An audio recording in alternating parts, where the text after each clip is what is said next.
you can expect to take your foot off the gas and for the momentum to keep going. You know, I mean, like this life is really a game of momentum. So like the real hack is like how do you keep momentum as you're experiencing and enjoying life.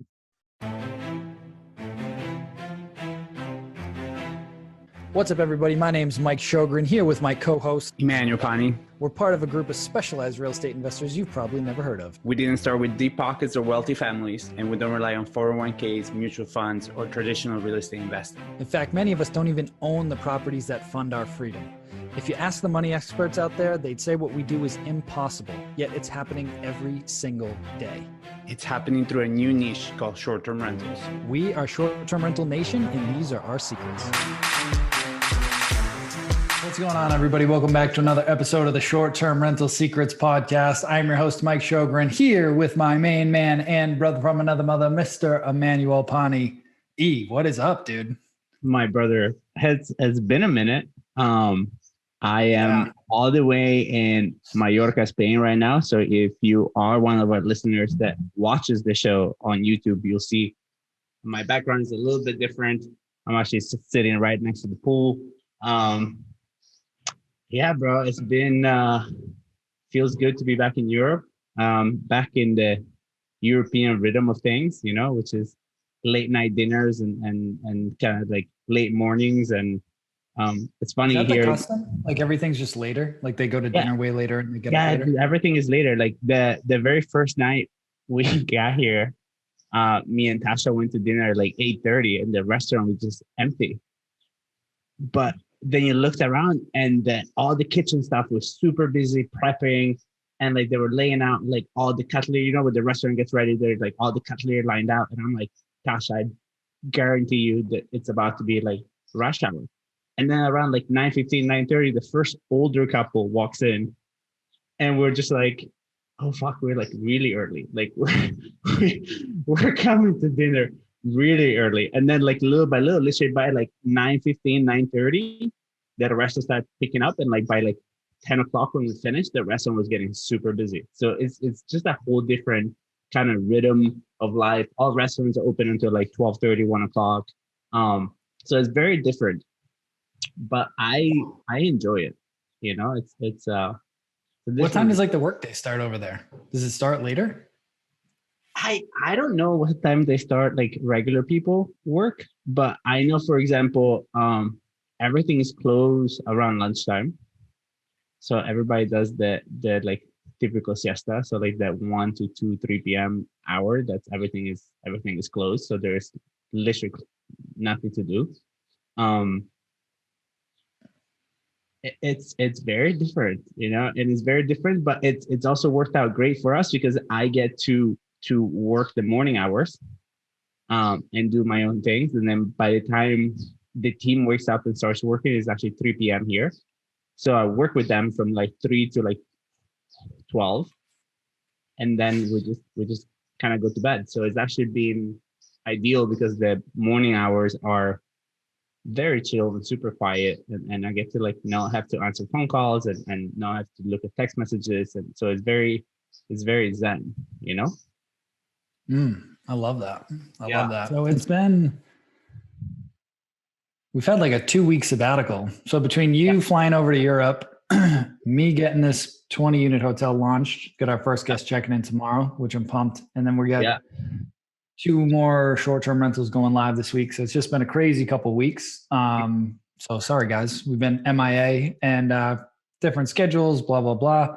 But want to get back in the rhythm. And so we thought it would be fun while he's doing his month-long sabbatical in Europe to do a podcast today, kind of sharing his experiences. And I was actually on call earlier with somebody that's heading to Augusta, Georgia to look for some properties. And I asked him like where he was staying, and he's staying in a short-term rental. I'm like, all right, good. That's the first thing. But like anytime you're traveling now, like you've stayed at how many different Airbnbs? And you've been there like 2 weeks? Yeah, so far we stayed in 2, and I have 2 more in Spain, and then I have 1 more in Italy where I'm going to in Italy. And obviously very much like I love our industry, so I love supporting our industry.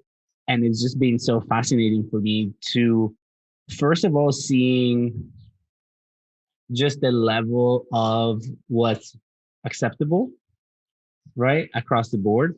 So, for example, something really funny is just like the first Airbnb that we went to, there was no full length mirror. So my wife was going absolutely crazy because she could not check out her outfit in its entirety.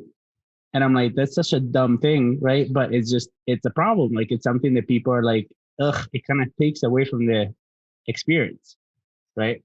And I think honestly, if you are thinking about getting into a market or you're familiar with the market, but you're trying to get into the vacation rental space there, it's the easiest way. Obviously, you do your air DNA and everything else, and you run and you see the competition and you see how much they make.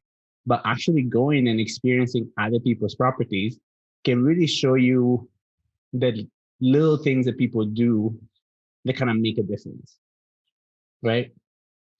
And very, very simple. For example, this second one that we're in, the lady, this is her only property, and it's her absolute pride and joy, right? You can tell everything is meticulous, and she actually wanted to do the typical host thing of like coming to meet us, and she like gave us the keys and she shared with us like all her restaurant recommendations. She walked us through like all of her like guidebook and everything else. But then this spot here surrounded by all kind of different like um little beaches and stuff, and she has no towels to go to the beach, and she doesn't want you to use the towels that she has at the house to go to the beach. And you're just like, you know why people are coming here. You have beaches recommendation in your guidebook. Why wouldn't you spend $20 to buy towels?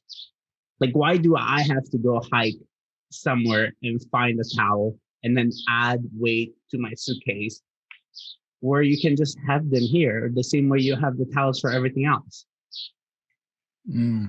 Right? And it's not even like, is it a big deal? And I mean, Mike, you know me, I'm a pretty laid back guy, so I don't really care. But it's all those little things, especially being that this is our industry, right? It's all those little things that you like kind of notice, right? Like you realize, and you're just like, maybe we should do a podcast about this, and like really, and I know if we have some of our listeners that have been hosts for a little while, this may seem like a low hanging fruit kind of show, but it's actually what can make the difference between that like 4-star and 5-star. Because I see some guys in our group, they're like, we got a 4-star and we don't know why, because everything is great. And it's really understanding that some guests will give you the 5 stars for the extras, for the intangibles, for the things that like show them that you really had time, and you put time and you invest in time in understanding what their experience is about and why they're coming here. And that's what makes a difference. So that's what I thought. Like, I'm like, this would be an interesting show, regardless of how many units you have, regardless of how you want to do it, but really understanding how do you make your place amazing, right? On all levels, right? Not just the furniture, not just, like the location, right? But in the little details. Yeah, for sure. And I think what I wanted to kind of theme this around was one, some of your takeaways from the different experiences, but also for folks like, here's how to turn your vacation into like an intentional, like productive one. Even if you're not doing any work, just by putting yourself in the seat of a guest and then flipping the lens and looking at it from a host standpoint, like, what can I learn from this experience and incorporate into my business to take me to that next level? So you and I were talking earlier this morning, and the two completely different hosting experiences that you've had so far. So the first one, very hands off. The second one, almost too hands on. Yeah. You want to talk about that for a second? Yeah. Where like, for sure, there was kind of a letdown from like the picture standpoint, and just compare and contrast those two experiences. Yeah. So we have gone to 2 different parts of the island, and so the main place looked great on pictures, and then as soon as we got there, She was great at communicating her check-in instructions, had a bunch of pictures in them to the point that like when we got them, we were like, why is there so many pictures? Like, why does she have pictures of like, is you're gonna make a turn in this thing and then make a turn in that thing? We're like, okay, maybe she's super detailed. We'll come to find out she's super detailed because this place is super hard to find, right? And it's at the bottom of a hill, and you have like, I'm not joking, you're like 80, 90 steps to go from the top to the bottom. And I have 225, like 225 kilos, so like 250-pound suitcases, right? That I'm like hauling up and down to the thing, to the point that like we got there and you walk in and the place looks like the pictures, but the pictures were just done very well. So our immediate actual initial response was we brought the bags down, we put the stuff inside, and then we went back up to get the other bags. And we just kind of took a minute, sat in the car, turned the car back on, and we actually went back on Airbnb and looked at other options. Because it was so disappointing at the beginning that we're like, dude, this is nothing. Like the picture looks kind of similar, but the place is super dark. It's at the bottom of the hill. That all the vegetation around it has like really grown since the pictures were taken. So the views look nothing like it. And so like immediately, right, especially like going back to the fact that I'm a pretty chill guy and we're in the industry, it didn't end up being anything. But if I am your typical typical traveler that has come from the States, for example, you've done a long trip, hours and hours, and then you get there and you can't find it. And then once you find it, you're all sweaty and you get downstairs and you have to carry the bags that you weren't told there were going to be stairs. You're pretty much giving yourself already a reservation that's going to be hard from the beginning, right? And I think this is something that you and I talk about with people in our community all the time, is like, just be upfront and like disclose the information, because then you get to create what the narrative is. And you get to like really help people understand what the experience is supposed to be like. Another thing that was very interesting about this lady, she was super hands-off, great communicator, but very hands-off, right? She had a lockbox on the door, but her property was super bare, which again, I've experienced that in places that have amazing locations that you would just go there for a football game or something like that. But in this type of property that you're supposed to be hosting people for a couple of days, she had no salt and pepper shakers.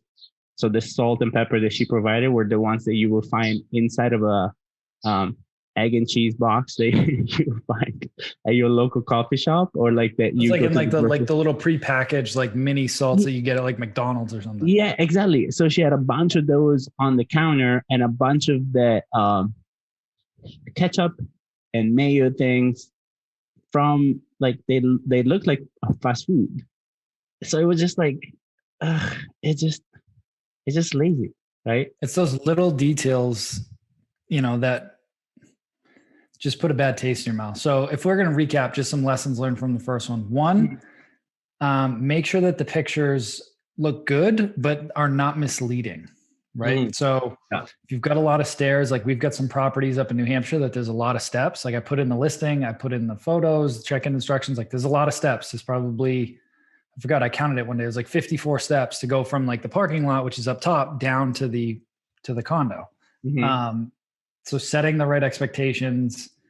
Sounds like they need to keep up with some landscaping if they let that get out of control, if the vegetation was just growing. Yeah. And then just like little things like you mentioned to me this morning, but they had like one frying pan, like a single frying pan. Like just buy the set on Amazon or wherever and get a full set of pots and pans. Yeah. You know, like just simple stuff that might cost you an extra $30 to get a full set and get the nine-piece set instead of the 4-piece set, whatever it is. Like it's not going to cost a lot more. Have a salt and pepper shaker, have some whatever, just like basic things in the property.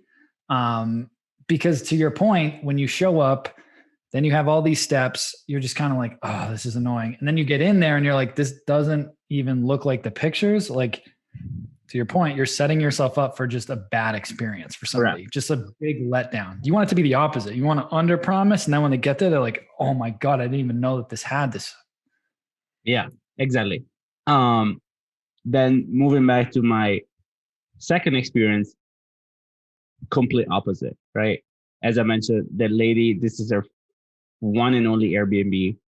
She's a German lady that bought this vacation home for herself, built it for her and her husband, and they Airbnb it because they love this little town. So they're like, okay, we're gonna Airbnb it. So she came and she actually wanted to meet us here. So like she came, we exchanged keys. But again, this was at the end of a whole day of traveling. So she had out like a little thing of like wine and some cheese and some grapes, and she had a little sign that said our name on it that she like wrote out with chalk. So super personable, definitely a different experience. But at the same time, is like knowing and understanding that like the same way when you go to a hotel, you want to check in and you want the person in the front desk to be nice and friendly, but then you don't want them to like walk you to the room and come inside your room with you and just hang out with you, right? You're like, okay, give me the keys, show me what the guidebook is, and then kind of like let us be, right? Another thing that was super funny with her is this being her one and only property is you can tell her emotional attachment to the property, which is not a bad thing. But at the same time, she was like, well, let me know in case you break anything, and please, the towels that are here, there are no towels for the beach. So if you have to go to the beach, please go buy some towels because we don't have actual towels for the beach. But please do not take my towels to the beach.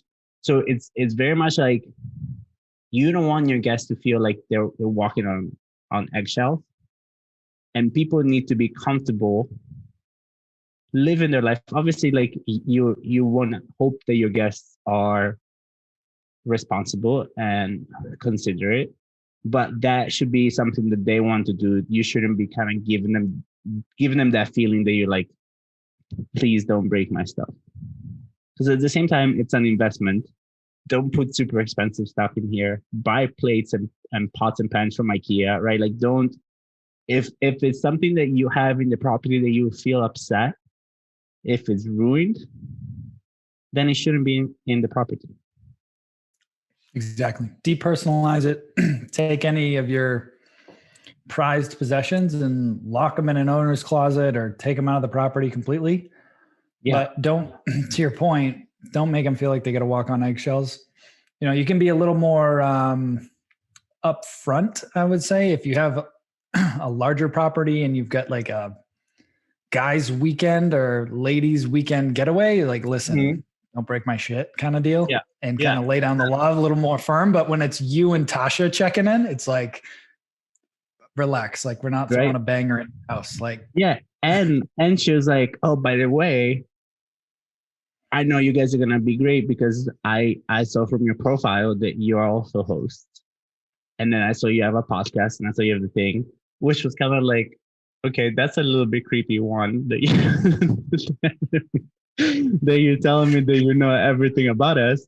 But even more, right? Like why you're all up in our space trying to tell us how to do or what not to do.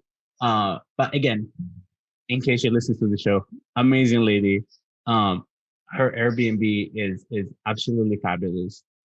She put great thought into it, and you can really see it, right? Like we've been here now for a couple of days, and the experience, it's so well crafted, right? So completely opposite from the other lady, right? There is extras of everything. There is extra pots and pans. There is little mason jars for you to put like little things that you cook in. There is Tupperwares. There is plenty of knives and forks. There is plenty of everything, right? So 100%.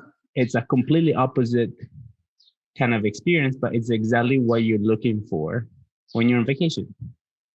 Like you don't want to have, and we've told this to people many times, right?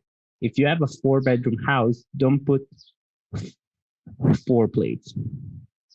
Because what's the worst thing that you want to do is I have to do dishes every time I have to eat a meal. Like that's just not a pleasant experience, right? Like you're trying to help people escape their day-to-day life. So do the extra things, right? Put the extra blankets, invest in the extra things, like really kind of cater to the ideal experience, and remain connected to the fact that you're making an investment for that is going to return greatly. And actually is the more quality you put in it, the more money you're going to get out of it. So it's really the mindset switch of, especially if you're a real estate investor already that is a landlord, it's not that trying to save every dime because the rent is going to be fixed. It's very much like the more investment, especially wise investments, right? Like don't spend a bunch of money on things that don't matter or don't make a difference.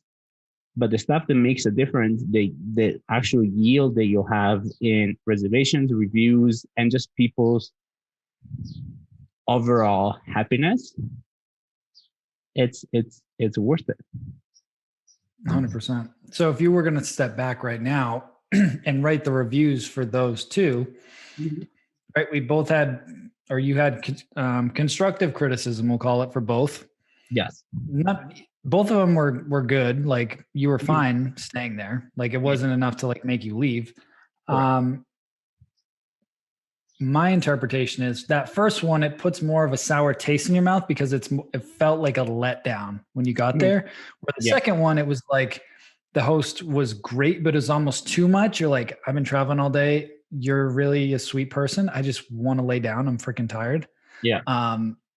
So I think it was amazing. Maybe just a tad too far, but still amazing experience. Like you would never put that in a review ever, right? Like unless you're a total D-bag, like, the host didn't let me sleep. She was too nice when I got there. Like, who writes that?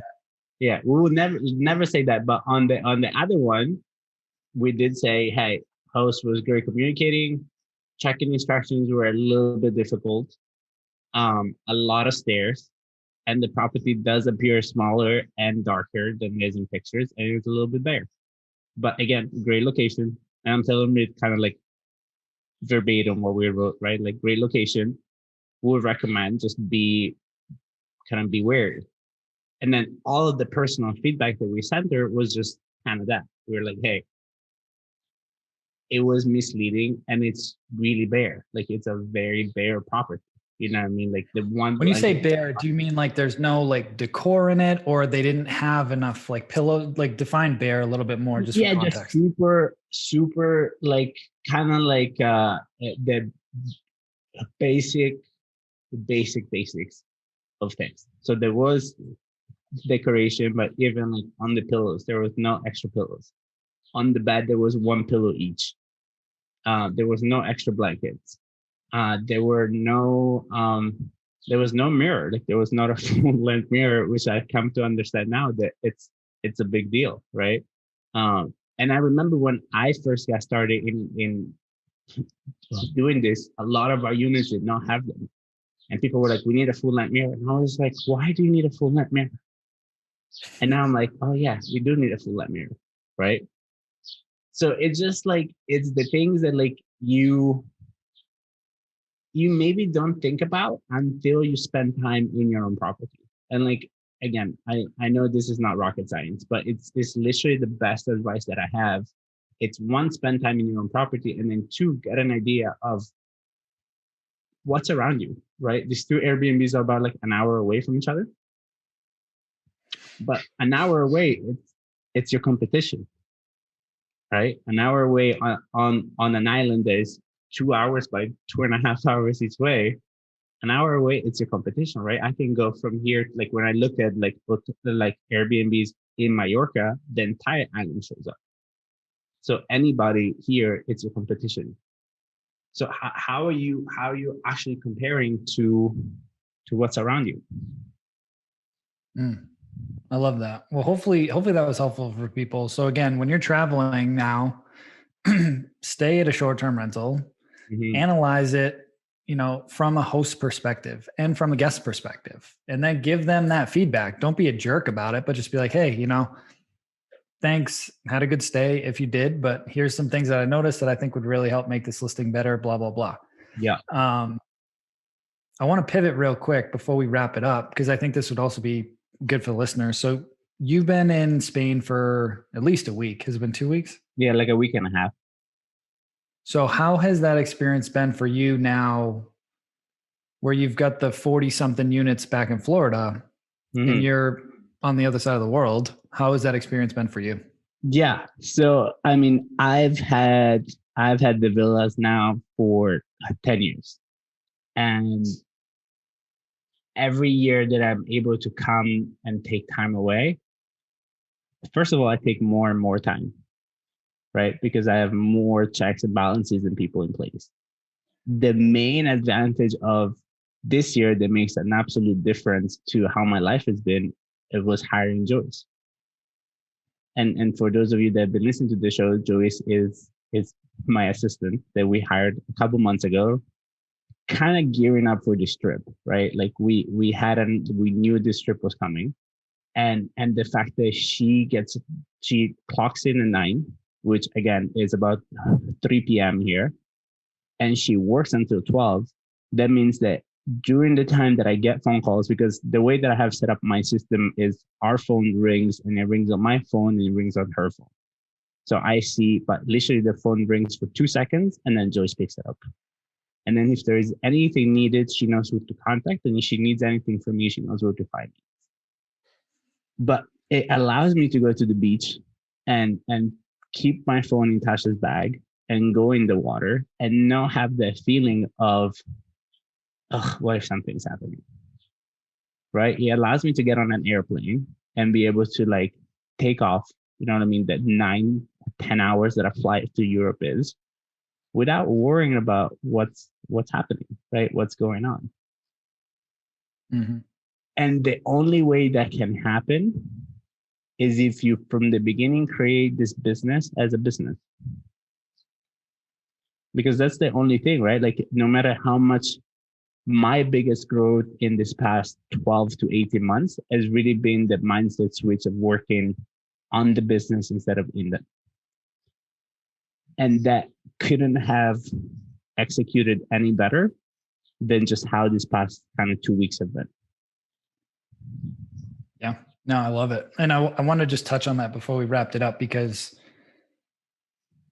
I think it's good for people to hear, because it's like, we talk a lot about systems and all that stuff on the show and process and technology and having the freedom to do what we want. I mean, you're literally in Europe for a month and your business is running without you. I mean, if the team needed to get in touch with you, they could, but they really don't, unless there's some crazy thing going on. Like, you're able to unplug for a month and go visit your family and hang out with Tasha for a couple of weeks in Spain. Like, that's amazing. Right. And so that's the stuff that a lot of the listeners are chasing, is being able to have that freedom.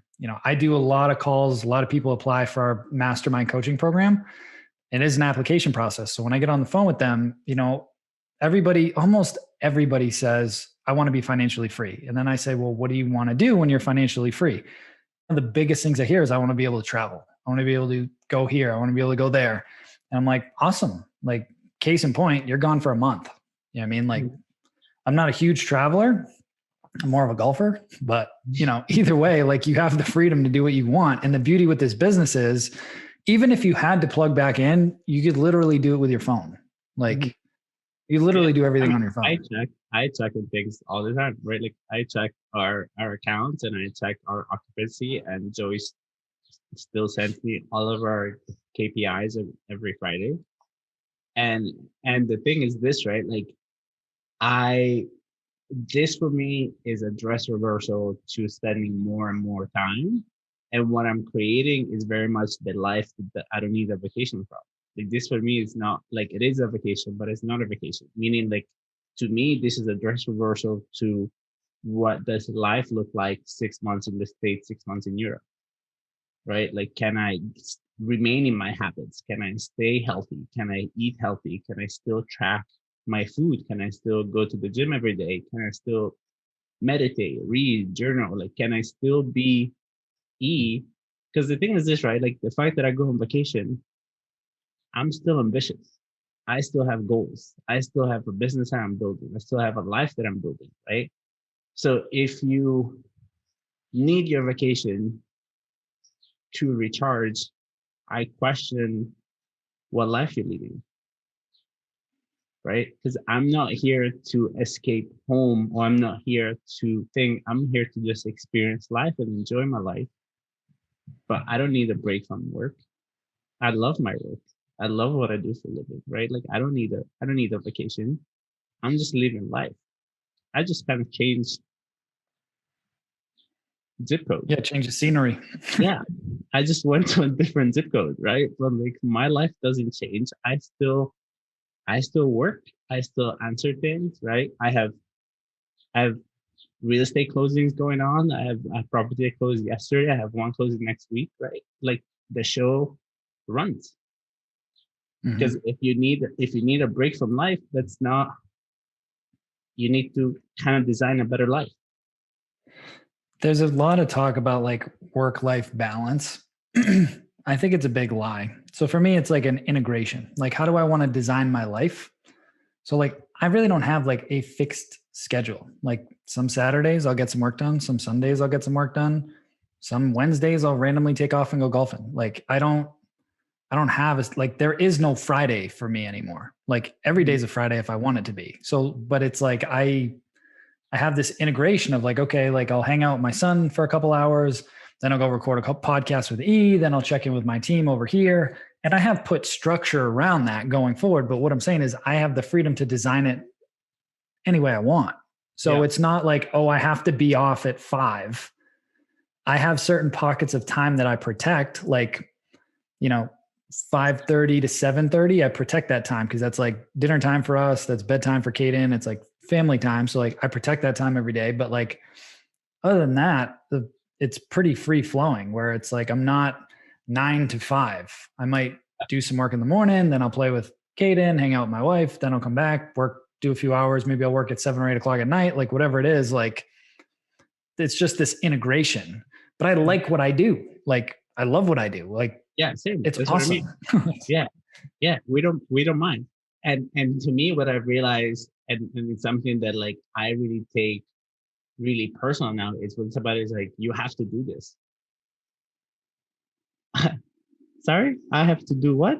I don't have to do anything. I want to do it, or I don't want to do it. I don't have to do anything for anybody. Like this is, you know what I mean? And like this is the one life we got, you know what I mean? So like really design it, really create it, and really put work into it with purpose. Right? 100%. And like my 100%. goal, and I'll say it here on the show, like my goal for next summer is to stay 6 or 8 weeks. Right? But with the business pushing occupancy, you know what I mean? Like we're still pushing the highest level of occupancy for a summer that we have ever had. We're pushing things. We're pushing on our refinance. We're pushing on everything. You know what I mean? You can't expect to take your foot off the gas and for the momentum to keep going. You know what I mean? Like this life is really a game of momentum. So like the real hack is like how do you keep momentum as you're experiencing and enjoying life. Chasing momentum for the things that matter to you. Right. So like I love doing this stuff, the podcast, the speaking, the coaching, like that's what I love doing. So that's what I spend 95% of my quote unquote work time doing. The other 5% is focusing on growing the team, culture fits, helping them tighten up process. Like, do I love running Airbnbs and stuff? No, I love building businesses and I love growing teams and helping people become financially free. Like that's what lights me up. So like that was a vehicle. So just figure out what lights you up and then just keep doing that, because I'll tell you, you can only play so many rounds of golf. You can only sit on the beach so long. Like we all need a purpose. We all need something to keep moving forwards. And so, yeah, I don't know. I feel like I'm rambling a little bit now. We're getting a little off topic, but the whole point is like, I wanted to highlight that it is possible for you to implement this, start this business, implement the systems that we talk about all the time, and then take that month-long trip to Europe or 2 months, whatever it is, and things can still run in the business. Like it's totally possible. Yeah. So, and financial freedom, it's not a big number every month. Financial freedom is affording the life that you want to afford when you want to afford it. Yeah. 100%. Right. Most people don't realize the lifestyle that they want probably costs a lot less than they think about. Yeah. Like if they actually did the math, yeah, you can live a really good lifestyle on not quite as much money as you think. Yeah. I mean, dude, this entire trip to Spain is going to end up costing me like maybe $6,000 for a month. Yeah. How many Airbnbs do you need to make $6,000? I know Mike Riley has enough, right? Our host and one of our students, he has enough already, right? He's double that now. He's double that now. Right? He's at 12. Like, right? Yeah. On a monthly basis. Yeah. That's a month. What I mean. Yeah, that's a month. You know? And then you go back to home. Yeah. You know? 100%. Yeah. 100%. So, listen, if you guys want to go deeper, check out the free masterclass at strsecrets.com. Join the free Facebook group. That group has been growing, man. It's been blowing my mind. We've got close to 1,800 people in there now. Wow. A lot of good questions getting answered. Really, really cool group, really engaged. And yeah, I mean, the more that you can hang around and network and then learn from other people, that's the way to grow. But if you really want to take it to the next level, you really want to launch, automate, and scale, check out that free masterclass and learn more about joining our mastermind group. It's the highest level coaching that we offer, 12 months with us, live weekly coaching calls, 8-week program. There's over 210 students in that mastermind that are all actively doing deals, partnering on deals, buying properties, co-hosting properties, rental arbitrage, you name it, every way to get in the game. And you work with us directly. So and that is absolutely great. Yeah, great questions. And really having a community that helps you understand, hey, this is where you should spend your time. This is how you should focus on, and helps you check your mindset, right? Mm-hmm. We had a question yesterday that I answered this morning, and it was somebody asking like, how much do I charge per hour? And I'm like, no. This is not, you're not a worker bee. Like, you don't work per hour anymore. Like, this is not a thing that you do. You work per task. You work per getting something done. You're project-based, results-based. Yeah, outcome-based, right? And that's something that one of our mentors really taught us early on is like, you no longer work for an hourly wage. I get the job done. You pay me for me to get the job done. If my team does it in an hour or does it in 10 hours, it doesn't matter. We'll get it done. And that's all that matters to you. So really having a group of people that like help you understand that, right? Instead of your normal group of friends that are like, charge $100 or charge this, because they don't understand and they're just thinking worker bee mentality. You need to really be careful who your friends are. Yeah. I forgot what somebody said. It was like, don't ask Tom Brady how to hit a golf shot like Tiger Woods. You ask Tiger Woods how to hit a golf ball. You ask Tom Brady how to throw a football. You know what I mean? You go to the source of who has the experience and you ask them the questions. So yeah, exactly. Awesome, brother. Well, thank you. This was fun. See you guys. Coming in hot all the way from Spain. Yeah. And we have some great guests lined up. So we're really looking forward to coming back to you guys once a week and just really bringing in more. And I'll bring you guys more little insight from just Spain and just different Airbnbs and different experiences. I love it, brother. Well, appreciate you as always. Everybody, thank you so much for tuning in, and we will see you guys next time. Ciao. Hey, STR Nation, if you enjoyed this episode, please make sure to hit that subscribe button and leave us a review. And in the comments, let us know what topics you want us to cover on upcoming episodes, and we'll make sure to get that in the books for you. And if you really want to learn how to launch, automate, and scale your short-term rental business, if you want to go deeper, then check out our free masterclass at strsecrets.com.